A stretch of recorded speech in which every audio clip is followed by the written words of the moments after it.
Hello everybody, welcome to Hunter Gatherer channel. This is me, Jason, and today is December 15th.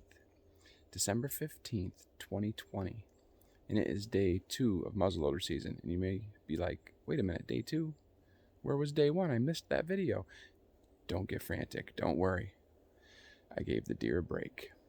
I gave the deer a break for 2 days. It's kind of like, not really sacrilegious, but like against protocol or norms or whatever you want to call it. I did not hunt the last day of gun season. I was sighting in muzzleloaders. I did not hunt the first day of muzzleloader season because I was editing a video or a couple videos and sighting in muzzleloaders. But I got a muzzleloader on me. That means it's sighted in. It's kind of dangling here. Let's get it up here. Get up here. Oh yeah, there we go. It's ready. This one was sighted in. The other one I wasn't quite too happy with, but I got it.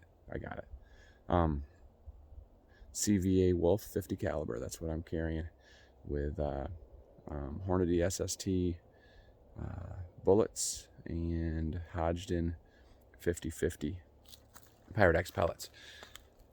That's what I got. So today, December 15th, 24 degrees. It snowed a little bit yesterday, but there's not really any covering on the ground. Tomorrow it's supposed to snow, maybe up to 3 inches through the night. Thursday, I got 2 trips to Buffalo, which is good for us. And it's good for the deer. Not so good for the deer hunter. That's okay. Friday, I'll have old snow, but I'll have snow. Hopefully. Hopefully the weatherman is right. Or woman. Or weather woman. I don't know which one it is. So, muzzleloader season is 10 days. It goes to the 22nd. I think we can make it happen. I'm going to try to stroll through real slow. It's loud with the rain and snow and 28 degrees or 24 degrees. Everything's got a little bit of ice on it. So the still hunting and sneaking may not be as effective as I would like it to be. But you never know. Something could come through at any point. Right now, something could come through. I could be like, oh. So we're going to hunt. And I'm trying to not only fill a tag for me, but maybe be able to donate a deer too. So stick with me. We're going to get through these woods. We're going to get some footage. We're going to go on a adventure and hopefully get some food, going grocery shopping. All right, stay tuned. So right after my intro, I walked about 10 or 15 yards. I don't even know if I walked that far. And I saw a black squirrel. I was like, oh, I'm going to get some video of that. A little B-roll, you know? And I was working on putting my GoPro on and dropped it. And then that squirrel was like, over the bank. And then I hear crash, crash, crash. There was a deer right there. Pretty sure it ran down into the gully and onto the other side. And I really wasn't walking that fast. Need to take it even slower. It's quiet, it's loud. And it's quiet in the woods and loud with walking. I don't know, sometimes I say, man, it's really quiet. I don't mean, I guess it depends on the context. But most of the times I mean it's quiet because there's no wind, there's no noise going on. When I say it's loud, it means most of the time that it's really loud when you walk. That's the context today anyways. It's really loud when I walk. The woods are really quiet. There's probably zero sneaking today. Well, we're not surrendering. We're not going to give up. We have a little breeze coming through. And I came up to a spot that I knew there was a bunch of beech trees. You can see all these brown leaves, well, except for those ones, that's an oak tree. But these lighter tan leaves are all beech trees. I don't know if you can hear the breeze going through them. We just got a light rustling. Sounds like we're, standing far away from a stadium, but everybody's cheering.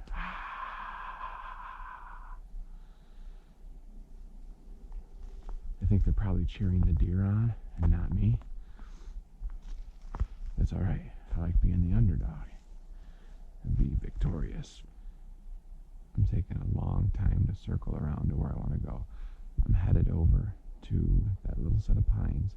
My wind is headed that way, but I'm like over 1,000 yards away. And that's why I selected this area to come up and get up over, walk through, and then come down on the far side and see if I can find something in that little pine hedgerow that I showed you a couple days ago.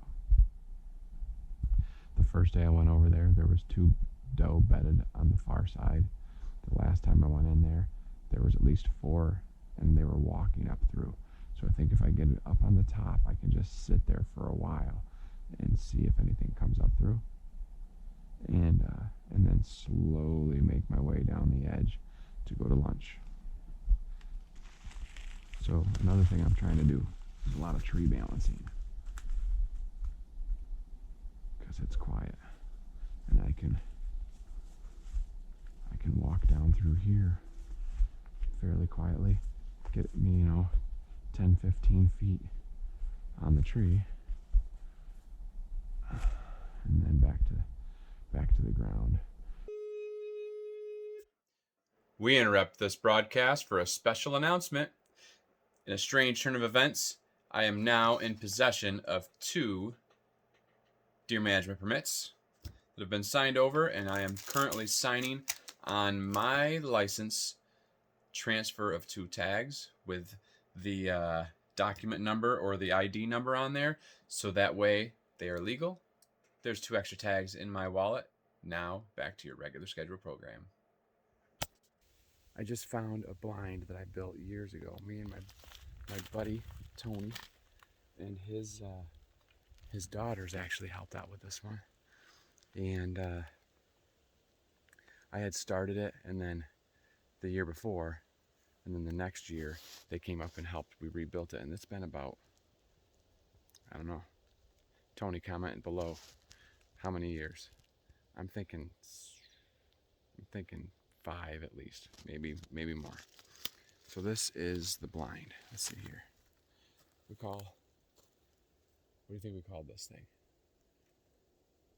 I can't quite get over there. Let's see here. It's a real simple name to it. And if you see it, it's the triangle blind. Duh. Anyway, I brought my daughter Brielle up to this blind, and it's sunk down quite a bit since. Needs to be built up a little bit more, but you got enough room to sit, like in one of the corners. The trees were left in there, but they have grown up quite a bit. And those little beech trees in the middle, they weren't there.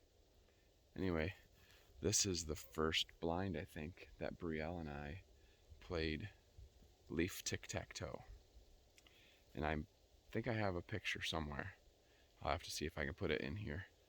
At this point, look, well, it won't be above. It'll be like, take over the thing. But leaf tic-tac-toe is, you clear off the ground, you get yourself 4 sticks for your pound sign thing, right? Your tic-tac-toe board. And then one person grabs either beech or maple or ash or whatever leaf, and the other person grabs like oak or the other one. You usually try to grab some dark ones and light ones. And what you do is you take your leaf, and you usually want to have smaller ones. Let's see here. We'll grab this oak leaf right here. This is a pretty big oak. You grab it, and you got to be like 1 foot off the ground, and then you drop it in whatever square it lands in. that's your square. And the next person takes their leaf, like this beech leaf, and they drop it in whatever square that one lands in. If it lands in one that's already taken, you got to try it again. And that is leaf tic-tac-toe. This spot here, I've had a couple of pretty cool deer encounters. And I've never shot a deer out of this blind, but I've been close twice. The one was, there was a buck doing that like buck roar, you know, like bah, bah, and he was chasing this doe all over the place. And he came down and she stopped and he rammed her with his antlers and was just grunting at her like crazy. And I grunted a couple times, and you know, if she was smart, she could have got rid of him by bringing him right past me. But she was like, you know, I don't like this guy, but I don't want to die either. So she kind of took off, and he took off chasing her. But it was a nice buck. And then another one, before they logged and had all these treetops in the way, there was a trail that came right down through here and across this little draw and over to the other side. And I had this young doe come through, and right behind her, crash, crash, crash, and he chased her around that tree and back around and over and across, and he was going up the road. I couldn't get a shot on him down here, so I got out and I ran up the edge, and he came up and crossed, but I was like, I hadn't quite gotten up there yet. I was like 50 yards away, and he was cool. He had a little bit of like non-typical stuff going on, and it was a nice buck. That's, you know, gun season is cool and all. Muzzleloader season, I think for me it goes, like if you're listing them top 3, because I only have 3 seasons to choose from, but I think gun season is probably not my number 1 season. And that might be crazy to some of you guys, but I really like archery season. That's where all the excitement is. Gun season is when I go try to find the one that I didn't get during bow season. And I've been trying to find him all season and have only had one like close encounter, I think, even though I never saw him. So, and then I get excited for snow finally, and towards the end of gun season it's usually fun because there's snow on, and then muzzleloader season. So I think it goes archery and muzzleloader and then gun season for me. Gun and muzzleloader are pretty close, but I think the muzzleloader is cool because you only get one shot, you know, and just the pieces that go along with it. But yeah, that was the triangle blind, and it's I'm glad it's here. I haven't gone down through this trail in a while, and I knew they logged, and I know that a couple of my blinds got just they put a road through them, which is fine. But this one they didn't, and I'm glad to see it because got memories, you know. That's kind of a lot of the hunting thing for me is the family and friends aspect of it, and just the memories that you have with them. So, okay, enough sappy business. Time to hunt.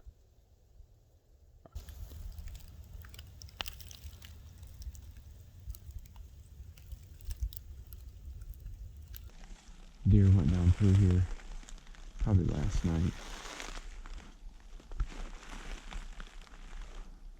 but I just figured if it crossed here, I'll cross here too and kind of move in the same direction it went.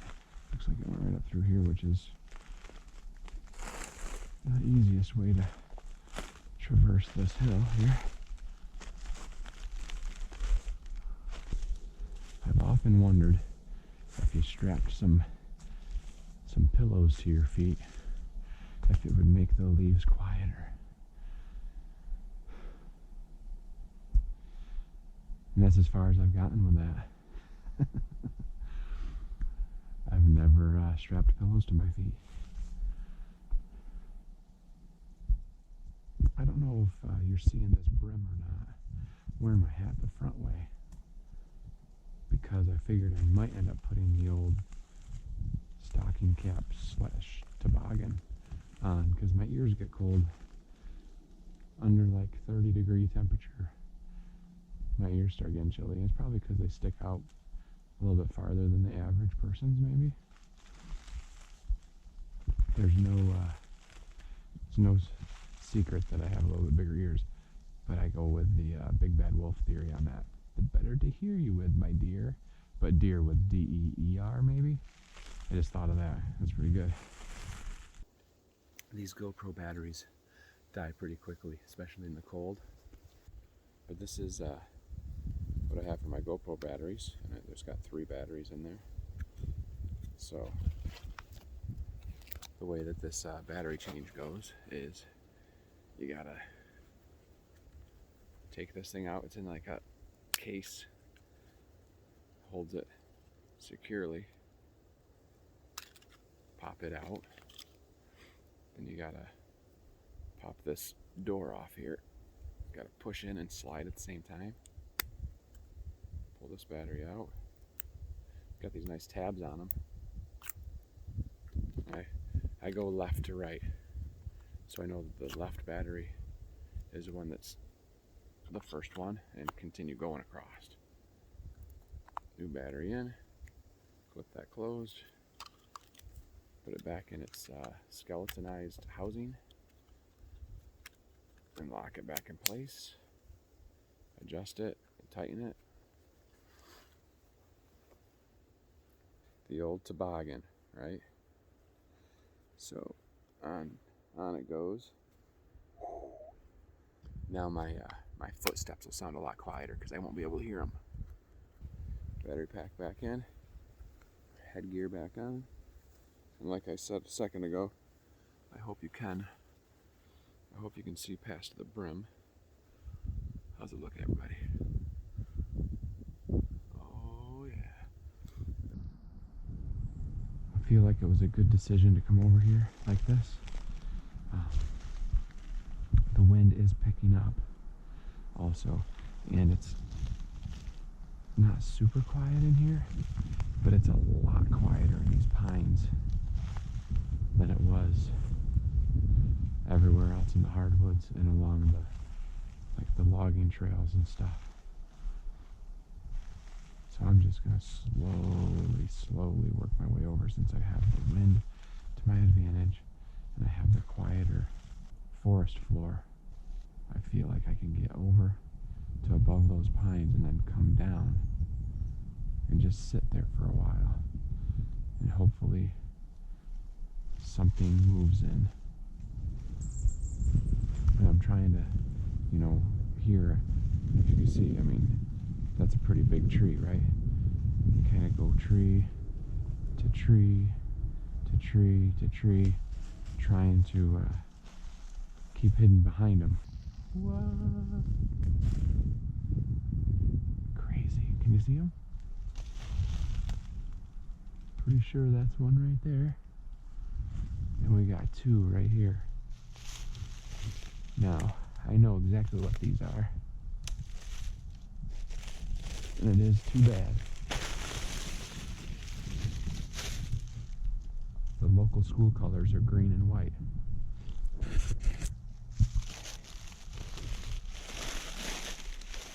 Somebody graduated.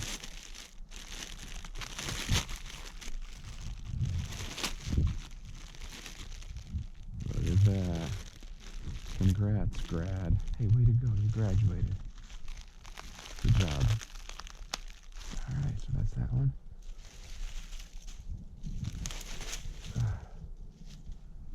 This one.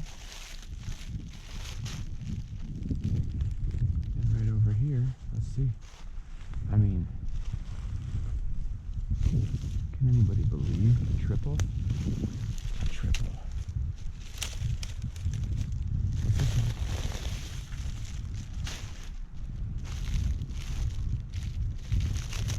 This is where they come to die, everybody. whoever graduated, I'm still proud of you. I'm proud of you for sticking it out. Back to deer hunting. I made it to the top of the pines. Like I said, this goes mainly down, but it cuts to the right. And there's also a hedgerow of them that go to the left.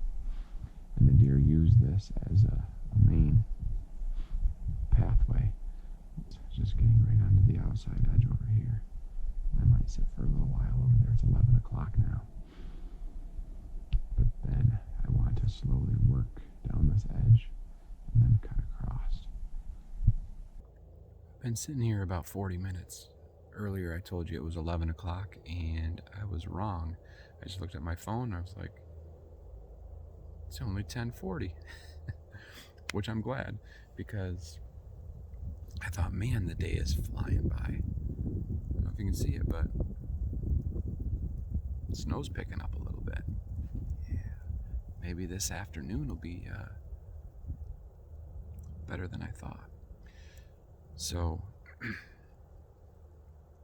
like I said, I've been here for about 40 minutes. And now I'm going to start to work along this edge real slow and just kind of keeping an eye out in those pines. And then I think I'm going to cut across when I get midway. I'm really hoping that by the end of the week that we will be having some tracking snow. Maybe before you know it, we'll be having a video tracking deer 101. It won't be like the driving down state roads and finding tracks, because I don't do it that way very often.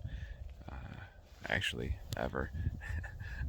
Someday maybe I'll do it that way, but what I pretty much do is I get into the woods in the areas that I know that hold deer and go until I find a big track and then track them down.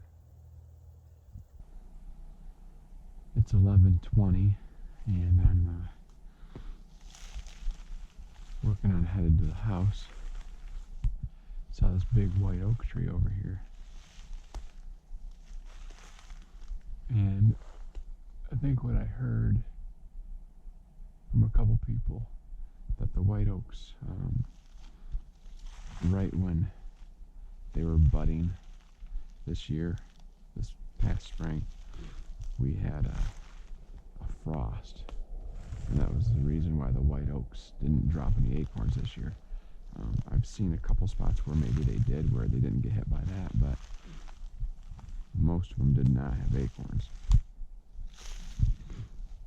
And I don't know if you guys know it or not.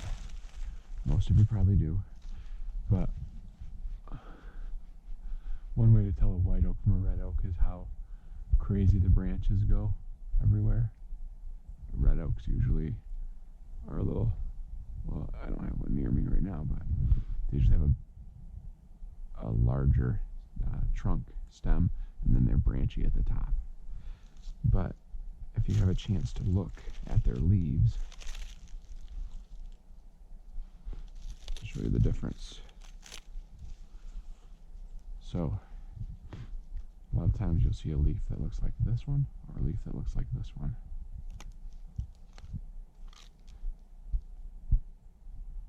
For us in our area, I mean, I'm sure there's a couple other types of oak trees in our area, but these are our main ones. Do you know which one's which? I'll give you a second to think about it. For me, most of the oaks I see are these leaves. And if I see this leaf, I get excited about it. So this is a red oak on my left hand. This one that's twisting. That's a red oak leaf. They're pointy. White oak. This one on my right hand that's twisting now. See how they're more rounded tips? That's a white oak leaf. If you can find this tree, the white oak, full of acorns in the fall, that's where you want to be when it starts dropping them. That's the difference between a red oak and white oak leaf, and now you know if you didn't. A couple of years ago I came in here with some nippers and a saw and trimmed up a couple of the apple trees. I think I'm going to come back and do it again this year. They've just grown so crazy that they've choked themselves out. So this is the main area for the apple trees that I was talking about. And if you look up in this one, you can see it's not as thick up there. I actually got up this one last year and I trimmed a bunch of the dead branches, and I can see some suckers that popped up off of there. Just tried to thin it out a little bit. I couldn't quite get up too high into that branch there, but I did clean it up to where the sun got in there. And I did see some apples on there early this year. And if you look, there's a scrape right there. And there's another one right across here. And that blind is over there.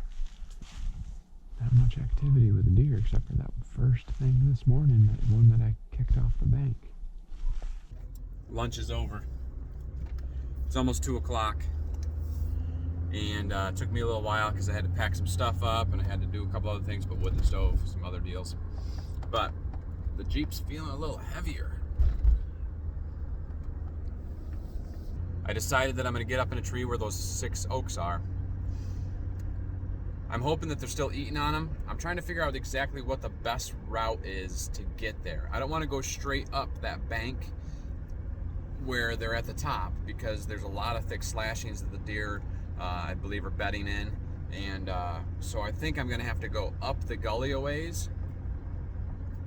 And I can't go like midway up because it's like so steep. I might be able to get, I don't know. I might be able to get a little ways up and then go. But there's a couple spots that are so steep you can't even traverse them. You can't, I mean, without going 4-wheel drive, hands on branches, or grabbing trees, or maybe putting a rope that you can pull yourself with. So that's the thought. I'm gonna get up there and check those oak trees and see if, you know, if the leaves are all kicked up and everything, then we'll find a tree right there.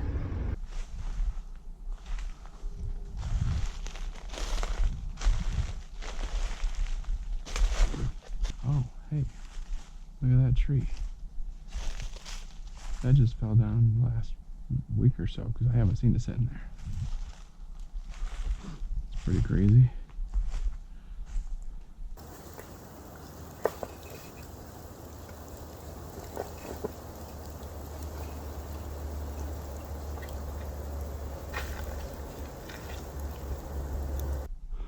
So the deer, some of them I believe are on that bank and that thick stuff over there. And this road goes right up past it. I don't want to take that. So I'm going to go down this way and then cut up over. It's pretty, kind of steep down here, but hopefully I can find a spot that's workable. You see these bushes? Every end of them is nipped off. I made it to the top of that bank. It's a pretty good climb. And the spot that I want to go, it's about, I'd say 200 or 300 yards or so. There's this big white oak there. Doesn't look like it has anything on it, but maybe. But this red oak right here, it's a big one.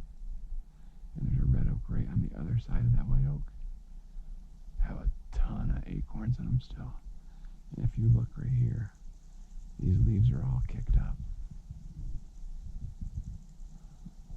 This is what happens. It's stuck, but look, it's slowly making its way down. Thank you, Lord. Oh, man, you can't write that. Couldn't make it up. I thought for sure. Thank you, Lord. We got ourselves a dilemma. There's one throw bag. I don't know if you can see it right there. The other one is right there.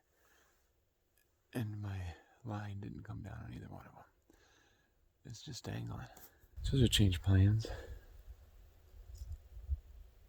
We're not sitting in the tree. And the pack is going to stay there. And I don't know. I'm trying to decide. I've only got an hour. If you look up the word stubborn,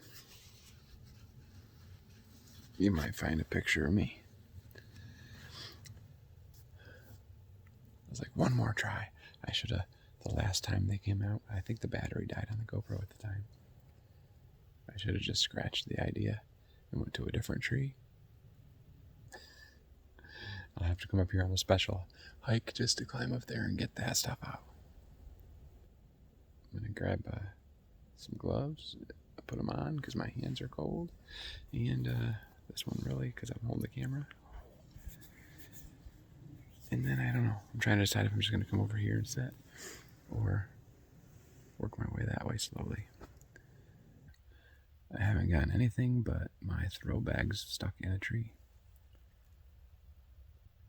My phone says, and the shooting time is in 5 minutes.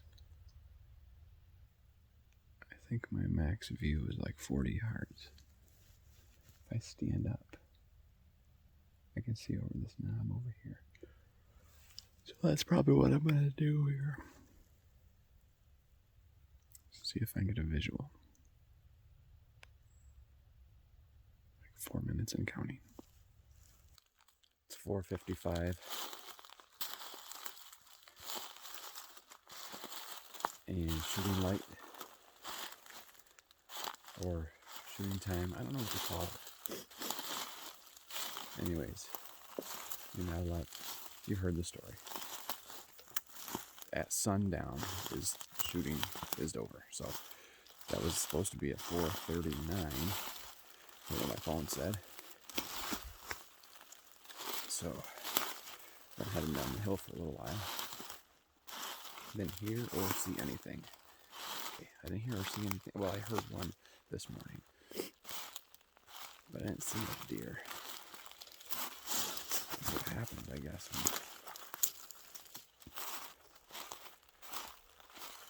When you get all excited about having a doe tag in your pocket. The only thing today, man, this is pretty slick right here. 3 mylar balloons. 3 mylar balloons in one spot. And that's it. Tomorrow's another day. I'm trying to figure out what. Whoa!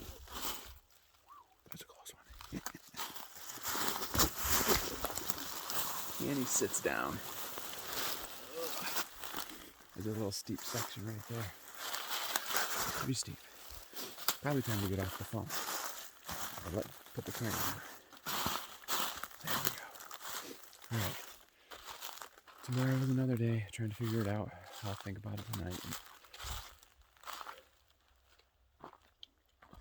Kind of just trying to fill Jeremy and Angela, fill their freezer for them. Hey, I want to thank you guys for coming on the adventure with me again today. Hiking through the woods and checking out the scenery. I know it's going to happen. Still got a few days. And we got the muzzleloader and the deer are going to start to calm down. And not sure if I'll see any antlers or not, but I hope to. And my antler restriction rule is pretty much out the window now, so. But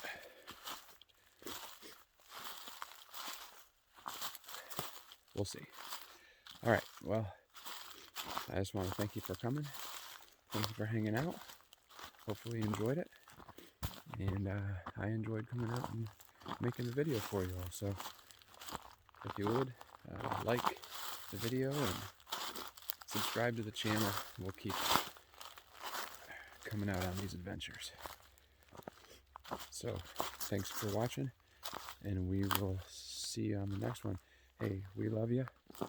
Everybody here at the Hunter Gatherer channel and the Hunter Gatherer homestead, we all love you. God loves you, and we'll see you next time. Have a great one.